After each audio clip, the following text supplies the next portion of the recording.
Je ne savais pas ce qui marchait en compétition car je prenais les produits que je prenais à l'époque. Je ne sais pas si c'était le DK, la Testo, la Traîne, le Mastron, le Q, la Navarre, le Winstrol ou je ne sais pas lequel c'était. À mon avis, il y a 3 médicaments qu'un homme de plus de 40 ans devrait envisager de prendre. Chacun a ses propres avantages majeurs pour votre santé, votre état psychologique, votre forme physique, la croissance musculaire et les efforts de perte de graisse. Mais les bénéfices ne s'arrêtent pas là. Pris ensemble, ces médicaments procurent un effet supérieur à leurs actions individuelles. De nombreuses personnes aisées, informées ou célèbres les utilisent déjà largement. Et alors? Oh mon Dieu! Dr. Cope, oh mon Dieu. Bon les gars, je vais réagir à la vidéo de Mike. 3 médicaments à prendre après 40 ans. Je lui laisse le bénéfice du doute, ce n'est qu'un titre.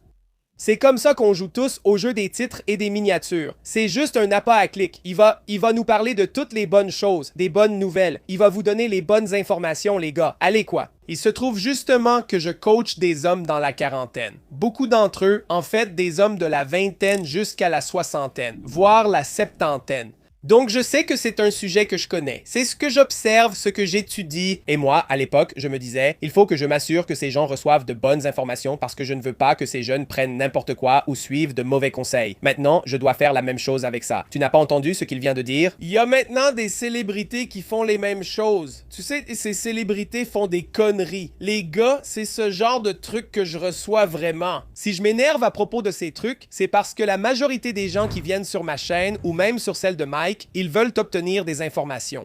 Ils y vont et ils se disent, hey, ce gars a docteur devant son nom. Ce gars est un pro de l'IFBB. Ils doivent se dire qu'ils savent sûrement de quoi ils parlent et qu'ils vont nous écouter, mais il y a bien plus d'arnaqueurs et de gens dans le déni que de personnes qui vous apportent ce qu'il faut. Excusez-moi du terme. Excusez-moi. Flamme à français.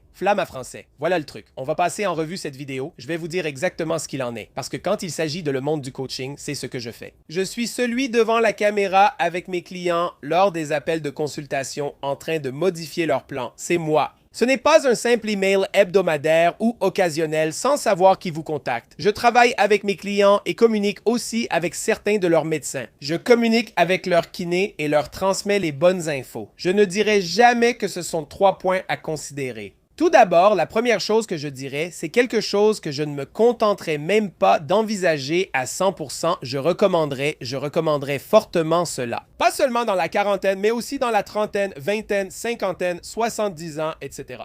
Consulter un thérapeute, un conseiller ou travailler sur votre développement personnel lié à la santé mentale. Je ne dis pas que tout le monde a des traumatismes. Je dis simplement que quoi que vous fassiez, je vous conseille de réfléchir à votre état d'esprit dans votre parcours. Est-ce que vos objectifs sont basés sur les émotions et l'ego ou sont-ils réellement ancrés dans la santé et la longévité? Parce que si c'est le cas, alors vous n'êtes pas prêt. On ne devrait pas vous conseiller de prendre des substances tant qu'on n'a pas réglé ces choses-là d'abord. Voyons ce que Mike a à dire. Laissez-moi vous donner un peu de contexte. Mike est plus jeune que moi, d'environ 2 ans. J'ai 43 ans cette année, mesdames et messieurs. Maintenant, je vais juste le dire. Tous ceux qui me regardent savent que je suis sacrément cohérent. Je dis la même chose depuis des années. Voilà pourquoi ma chaîne en est là. Je ne cherche pas les vues, ni à vous mentir. Je vous dis ce qui est vraiment nécessaire parce que je coach dans l'optique de rester là le plus longtemps possible parce que j'ai une fille et je veux être là aussi longtemps que possible. Et je veux garder cette apparence et ce ressenti aussi longtemps que possible. J'ai déjà pris des stéroïdes par le passé. Je suis un IFBB pro à la retraite. J'ai atteint le plus haut niveau. J'ai tout fait. J'ai 43 ans. Je suis plus âgé que Mike. Le gars qui s'est fait enlever les côtés, celui qui te dit qu'il a plus de volonté que n'importe qui d'autre. Le gars qui prend plein de stéroïdes, qui utilise 2 agonistes du GLP-1 différents pour rester sec et qui prend de l'hormone de croissance et qui te suggère quoi faire, c'est à toi de voir, mec. Tu fais ce que tu veux.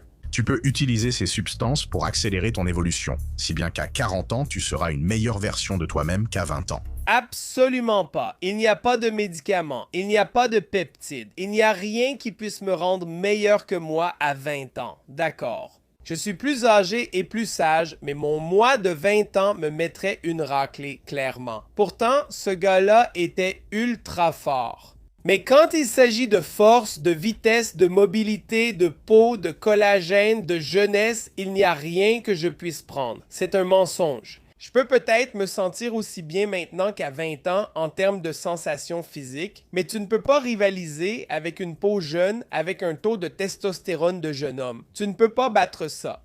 Ce truc authentique en toi, tu ne peux pas le reproduire. Tu pourrais essayer, mais non. Mec, j'étais vraiment bien dans la vingtaine. Passé 40 ans, il faudrait en prendre. Il a dit qu'on devrait en prendre. Non, espèce d'enfoiré. Aujourd'hui, je vais vous présenter 3 médicaments que tout homme de plus de 40 ans devrait prendre. Mais j'ai 2 avertissements très importants à vous donner très rapidement avant d'attaquer le vif du sujet de cette vidéo. Le premier avertissement, c'est que des mots comme chaque et devrait sont totalement courants dans les miniatures et titres YouTube. Scott, est-ce qu'on va utiliser chaque ou devrait? On va probablement le faire, hein? Oui, c'est pour ça qu'on fait ça. Des titres tapageurs. Attirez beaucoup plus de monde dans le tunnel de conversion. D'accord. Dieu merci, Mike. Je croyais que tu étais. Et je te promets que toute ma réputation repose sur le fait qu'on te donne toujours la vérité dans les vidéos, sans jamais te raconter de conneries.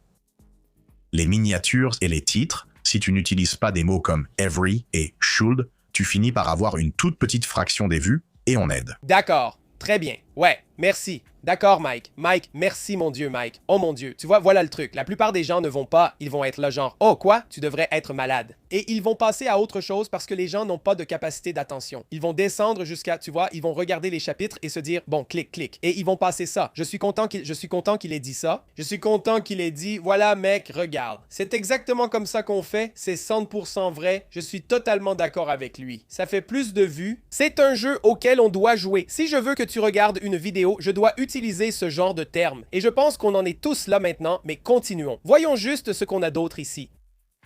Envisagez sérieusement de prendre ces 3 médicaments après avoir consulté votre médecin. Absolument. Donc, l'affirmation principale est 100% factuelle. Très bien, premier médicament. Donc, le premier, c'est la testostérone. Si vous produisez moins qu'une quantité modérée de testostérone, soit la moyenne d'un jeune homme viril, ce qui ferait un excellent titre de film pour adultes, jeune homme viril moyen. La mention moyenne est barrée d'un X rouge et c'est nommé volume extrême 2. J'ai eu le pack de démarrage 2DBD. C'est tout ce dont j'ai besoin. Si votre taux de testostérone se situe dans la fourchette normale d'une personne dans la quarantaine et que vous êtes un homme dans la quarantaine, il n'est probablement pas aussi élevé en ce moment. Seule une prise de sang peut le dire. Vous allez probablement avoir un certain nombre de bénéfices. En voici quelques-uns, ce ne sont même pas tous. Vous allez avoir une augmentation de la libido et de l'activité sexuelle.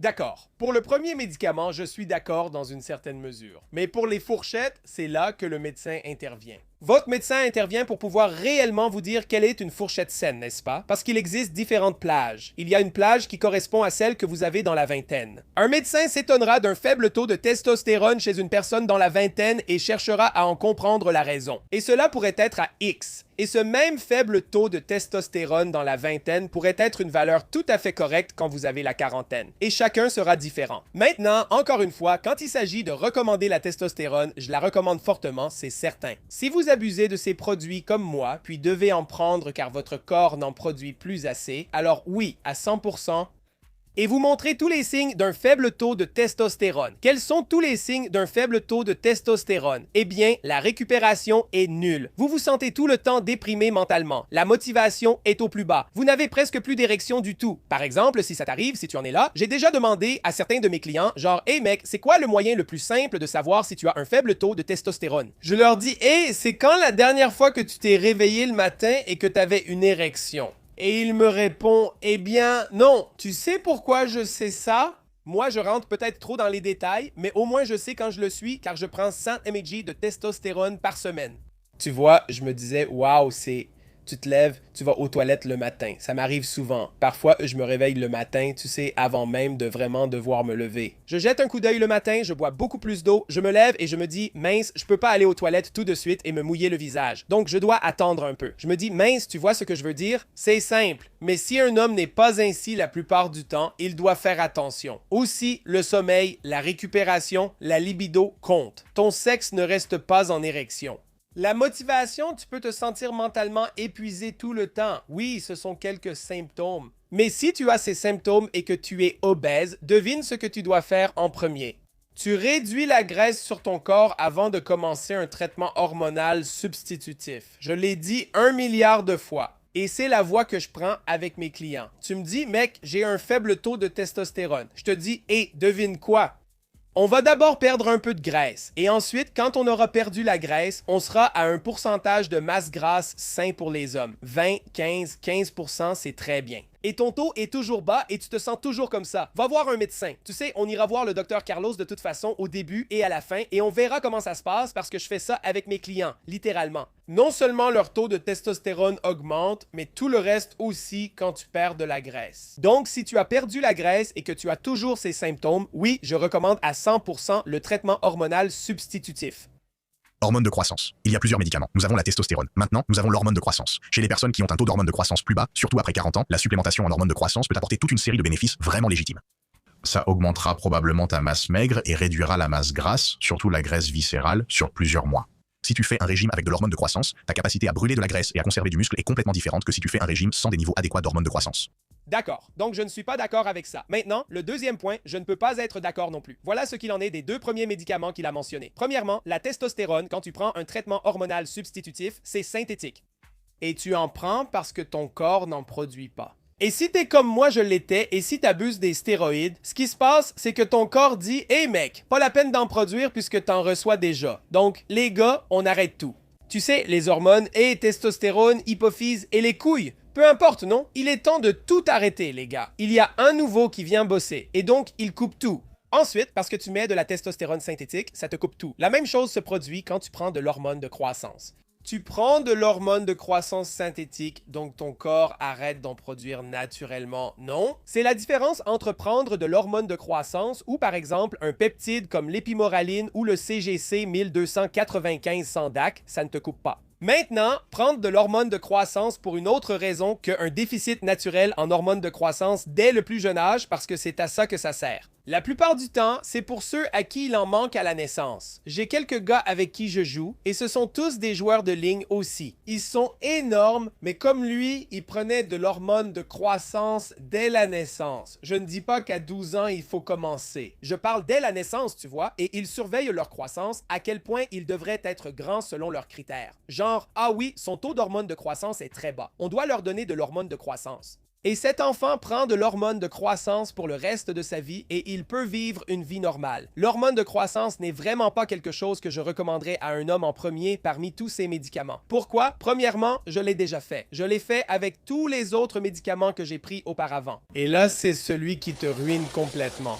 Maintenant, j'ai obtenu de bons résultats chez d'autres compétiteurs qui en ont pris et ça a vraiment très bien marché pour maintenir le taux de graisse sous contrôle. Ça a amélioré la peau, les cheveux et les ongles. Ils ont pris du bon muscle parce que, encore une fois, quand on prend de l'hormone de croissance, on crée du nouveau muscle au niveau cellulaire, pas seulement, vous savez, en augmentant la testostérone pour faire grossir les muscles, n'est-ce pas? Donc, à ce niveau, tu ne fais pas de compétition. Et combien de personnes ont un faible taux d'hormone de croissance? Tu peux faire autre chose pour en profiter au lieu de prendre de l'hormone de croissance. Si j'étais Mike, je dirais plutôt de prendre des peptides, car tu ne risques pas de te bloquer. Je ne le recommanderais pas, ce n'est pas la solution idéale. La première option, oui, la seconde, non. Ta capacité d'exercice augmente. Ton VO2 max augmente. Ton seuil ventilatoire augmente, donc tu peux faire plus d'efforts. Plus de séries, plus de répétitions, un meilleur cardio. Plus jeune. Ouais, non, ce sont toutes de mauvaises raisons de prendre de l'hormone de croissance. La seule excuse que je donne, c'est pour quelqu'un qui fait de la compétition. Tu vois ce que je veux dire? Et même là, c'est du gâchis. Je n'avais aucune idée de ce qui fonctionnait quand il s'agissait de la compétition parce que je prenais n'importe quel produit. Je ne sais pas si c'était la Deca, la Testo, la Tren, la Masterone, le Q, la Navarre, le Winstrol ou je ne sais pas lequel c'était. Je n'en avais aucune idée. Mais ce que je sais, c'est que c'était cher. Voilà le truc. Retour à la réalité. Si tu obtiens de la vraie hormone de croissance, genre tu vas chercher des stylos Lilly de chez Johnson & Johnson, tu vas voir ton médecin et d'une manière ou d'une autre, il t'en donne parce qu'il ne va pas t'en donner à moins que tu en aies vraiment besoin. Et la plupart des hommes n'ont pas vraiment besoin d'hormones de croissance. Pour te donner une idée, des laboratoires clandestins pour 100 UI, tu vas payer entre 300 et 800 $ pour 100 UI d'hormones de croissance provenant de laboratoires clandestins. Si tu y vas, c'est que tu ne l'auras pas du médecin. Tu dois demander à ton gars du coin. Espérons qu'il ait de la bonne cam. Et s'ils ont effectivement des produits pharmaceutiques, des produits Johnson & Johnson ou des stylos Lilly, ils ne sont disponibles qu'en 36 UI ou 72 UI. Et tu sais combien ça coûte juste pour avoir ça? 36 UI ou 72, tu paies entre 600 et 1000, voire 1500 pour 72 UI. C'est pour vous donner une idée. Pour que ça fonctionne comme Mike te le dit, tu dois prendre au moins 5 UI par jour. Par jour. 5 UI par jour pour que ça vaille le coup. Au moins 5 UI par jour. Tu penses que ça va durer combien de temps? Tu n'as pas les moyens pour ça. Pas quand il te dit que tu n'as pas besoin d'hormones de croissance pour prendre du muscle, améliorer ton cardio ou tes habitudes. Absolument pas, c'est se voiler la face. S'il dit « Je te recommande de prendre de la testostérone parce que, tu sais, si ta libido est basse et que tu as tous les symptômes d'un faible taux de testostérone, tu es sec, même pas forcément sec. Tu as juste un taux de masse grasse sain et tu as des symptômes de faible testostérone, consulte ton médecin. Oui, fais-toi prescrire un traitement de substitution hormonale. Si tu en as abusé, tu dois reprendre la testostérone pour de bon et demande un traitement de substitution hormonale. Ensuite, vois pour l'hormone de croissance, mais fais contrôler ta testostérone chez le médecin. Il t'a dit que ton taux d'hormone de croissance est bas, donc tu devrais en prendre. Il te dit de prendre de l'hormone de croissance, pas seulement si tu en manques, mais il t'explique aussi ses effets possibles. Ça peut t'aider pour l'entraînement, le régime, la perte de graisse et tout ça pour la personne normale qui regarde. Le quadragénaire qui regarde, la majorité des gens qui regardent ça ne peuvent pas se permettre de le faire assez longtemps pour que ça fasse une différence. Et même si tu pouvais te le permettre, parce que j'ai des clients qui peuvent se permettre de prendre de l'hormone de croissance, et même ceux qui ne peuvent pas se le permettre, je dirais que je ne le ferai pas. L'ancien bodybuilder professionnel IFBB à la retraite, qui entraîne des hommes de plus de 40 ans, te dit que ça n'en vaut pas la peine. À qui vas-tu faire confiance? Le gars qui a tout fait en matière de compétition et d'entraînement, j'ai été professionnel IFBB, j'ai concouru avec certains des meilleurs, j'étais en pleine ascension, etc., etc. Et il a 43 ans, mais il en paraît clairement 10 de moins, ce que je sais être mon cas. Tu écoutes qui? Voyons quel est le dernier produit. Le trizapatide est un médicament GLP de nouvelle génération, un GLP-GID. C'est une protéine dimétique de 4e génération, donc après l'hexanatide de première génération, l'oraglatide est génération 2 semaglutide, génération 3 trizapatide, génération 4 et retatratide, génération 5 en attente d'approbation FDA. Je ferai une vidéo à ce sujet à sa sortie. Le trizapatide vous apporte des bénéfices incroyables en tant qu'homme de plus de 40 ans. Il vous donne un contrôle presque total sur votre appétit. Prenez-en moins ou mangez un. Peu importe ce qu'il dit, les gars. Trizapatide est un GLP. Voilà le problème, d'accord? Même si vous consultez votre médecin, voici la partie merdique de tout ça. Consultez votre médecin. En ce moment, tous ces GLP approuvés par la FDA et prescrits par les médecins, même ici au Canada, ils distribuent ces peptides, qui étaient autrefois exclusivement réservés aux personnes atteintes de diabète. Ils les donnent maintenant aux gens comme médicaments pour la perte de graisse. Maintenant, je n'ai aucun problème avec ça. En fait, moi, je la suis vraiment. Si vous voulez obtenir de très bonnes informations sur les GLP, allez suivre Dr. Christine. Je suis vraiment sérieux. Je le dis franchement. Elle a des informations de haut niveau et fiables sur les GLP. Pratique, éducatif, avisé, je valide à 100%, allez voir, allez regarder, 100%. Certaines personnes en ont vraiment besoin. Certaines personnes en ont besoin pour la perte de graisse, parce que parfois, il y a quelqu'un qui a vraiment tout essayé, qui a fait tout ce qu'il fallait faire. Ils l'ont fait. Ils ont déjà beaucoup perdu et continuent. Il leur reste 7 kilos de graisse à perdre. Et je ne parle pas de devoir perdre encore 25 kilos de graisse pour atteindre un taux de masse grasse intenable. Je parle de devoir perdre encore entre 5 et 25 kilos pour atteindre un taux de masse grasse plus sain. Et oui, la génétique joue un rôle énorme en ce qui concerne les hormones de la faim et la perte de graisse en général. Oui, je suis d'accord avec ces personnes. Je l'admets à 100%.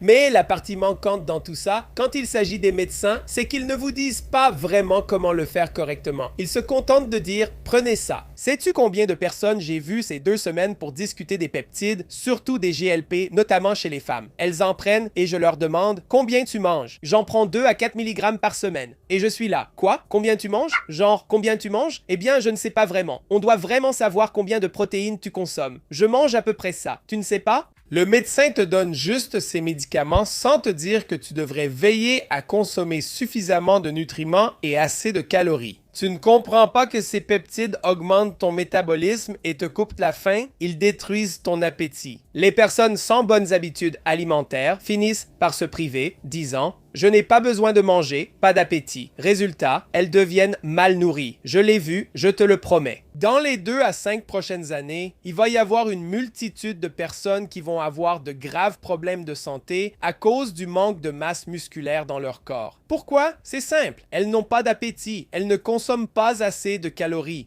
La plupart des gens n'arrivent pas à consommer assez de protéines. Pourtant, 1 gramme par kilo de poids, ce n'est pas si compliqué. Même 0,8 grammes par kilo de poids corporel, les gens n'y arrivent pas. Et Mike vous dit que vous devriez le faire. Pourquoi? Pourquoi Mike lui-même ne devrait pas le faire? Mike lui-même n'a pas besoin de peptides ni de GLP. La raison pour laquelle Mike prend des GLP, c'est parce qu'il n'a pas de maîtrise de soi. Ce n'est pas le gars qui a travaillé dur et qui n'a tout simplement pas réussi à perdre ce dernier peu de graisse pour atteindre un taux de masse grasse sain parce que ses hormones de la faim, etc. sont complètement déréglées. Ce n'est pas lui, il n'en a pas besoin. Il en prend pour atteindre un pourcentage de masse grasse qu'il ne peut pas maintenir de toute façon. Et si tu regardais son alimentation, tu pourrais probablement atteindre ce pourcentage de masse grasse si tu le voulais, simplement en travaillant un peu plus dur. Maintenant, encore une fois, je dois dire ceci. Il y a des cas avec lesquels j'ai travaillé où ils en ont vraiment besoin. Cela les aidera à atteindre un pourcentage de masse grasse sain. Mike, avec ce qu'il tente ou accomplit actuellement, tant mieux pour lui d'être scientifique comme la plupart dans ce domaine. Gardez à l'esprit, les gars, que son état actuel est le résultat d'une combinaison de chirurgie invasive, de liposuction, de découpe de muscles, de peau et de graisse pour obtenir une taille plus fine. Il prend des stéroïdes, des hormones de croissance et 2 types différents de GLP pour atteindre un pourcentage de masse grasse auquel je ne recommande à personne d'arriver car ce n'est même pas tenable. Je ne recommanderai jamais le tirzépatide à quelqu'un qui n'en a pas besoin. La plupart des personnes qui en ont besoin l'utilisent car elles sont diabétiques ou cherchent à atteindre un taux de masse grasse sain. Ce ne sont pas les plus de 40 ans qui ont besoin d'être sous testostérone, hormones de croissance et trizipatide. Pourquoi ne pas simplement mentionner d'autres, vous savez, d'autres peptides qui apporteraient en fait beaucoup plus de bénéfices? Pourquoi pas? Pourquoi ne pas le dire? Et les gars, beaucoup d'hommes dans la quarantaine et la cinquantaine ont des douleurs et courbatures. Le stack Wolverine n'est pas encore réglementé, John. Je comprends. Cool, je te garantis qu'ils le feront. Est-ce que Ozempic, Trizipatide, Minjoro et tous les autres étaient réglementés? Non, maintenant ils le sont. Et maintenant on les distribue comme des bonbons à des gens qui n'en ont même pas besoin. De toute façon, je ferai une vidéo séparée sur ce que je pense que les hommes devraient envisager après 40 ans. Cette vidéo sortira très bientôt et je vous donnerai l'essentiel. Ce qui est vraiment nécessaire pour que vous soyez en bonne santé, pas des raccourcis ou des excuses. Pour la testostérone, ça allait, mais le reste, non. Écoutez-moi, avant d'agir, il nous faut de la régularité et de bonnes habitudes. C'est ce que je fais. Si vous avez besoin de régularité et de meilleures habitudes et que vous ne savez pas comment faire pour vous-même, le lien est dans la description ci-dessous. jongfitness.com. Réservez un appel de 30 minutes avec moi. J'écoute ce qui se passe dans votre vie. On planifie ensemble ce qu'on peut accomplir. L'appel est gratuit. Inscrivez-vous à mon application de coaching Iron Light, gratuite 7 jours puis 25 $. Vous obtenez divers programmes, répartition, régime et le suivi des calories, tout le nécessaire. Chaque samedi à midi, heure de l'Est, j'anime un groupe où l'on discute d'entraînement, nutrition, suppléments, peptides, anabolisants et répond à toutes vos questions. On va droit au but et on apprend super communauté, les gars. J'espère que la vidéo vous a plu. À la prochaine, c'est Iron Shepherd's Iron Progressive. En attendant, surchargez votre vie. Continuez à poursuivre vos rêves. Paix.